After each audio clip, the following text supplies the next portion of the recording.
Welcome to mission APSC AG YouTube channel. আজি আপোনালোকৰ কাৰণে লৈ আহিছোঁ বিশেষকৈ কেইটামান job vacancy, mainly junior engineer post খালী হৈছে। কোৱালিফিকেশ্যন বিচাৰিছে BE civil, BTech civil from a recognise university or institute under AICTC approve. Minimum age limit 21 years আৰু মেক্সিমাম 40 years ৰখা হৈছে। চেলাৰী ৰখা হৈছে 25,000। নাম্বাৰ অফ পোষ্ট আছে 2টা আৰু মেইনলি এই ভেকেঞ্চিখিনি উলিয়াইছে ASDC অৰ্থাৎ Assam state development corporation for schedule caste, mainly Dispur গুৱাহাটীত আছে। চ' ইয়াতে মেইনলি ৱাক ইন ইণ্টাৰভিউ হ'ব। ৱাক ইন ইণ্টাৰভিউৰ যিটো ভেনু হয় এইটো লিখা আছে office of the managing director Assam state development corporation for schedule caste limited. আৰু ইয়াতে last date of submission of application 6 March লিখা আছে আৰু ৱাক ইন ইণ্টাৰভিউৰ ডেটটো 8 March লিখা আছে।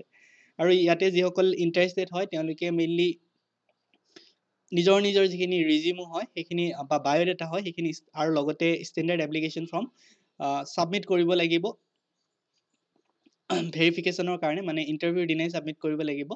আৰু ইয়াৰ লগতে মেইনলি ইয়াতে লিখা আছে এক্সপিৰিয়েঞ্চ এটলিষ্ট 1 years বিচৰা হৈছে ৰিলিভেণ্ট ফিল্ডত। চ' যিসকল ইণ্টাৰেষ্টেড হয় তেওঁলোকে 6 তাৰিখৰ আগত গৈ পেলাই যিটো অফিচ হয় সেই অফিচত গৈ পেলাই নিজৰ ডকুমেণ্টছসমূহ ছাবমিট কৰিব পাৰে along with the application form. So' এইখিনি আছিলে আজিৰ job update. Thank you for ৱাচিং।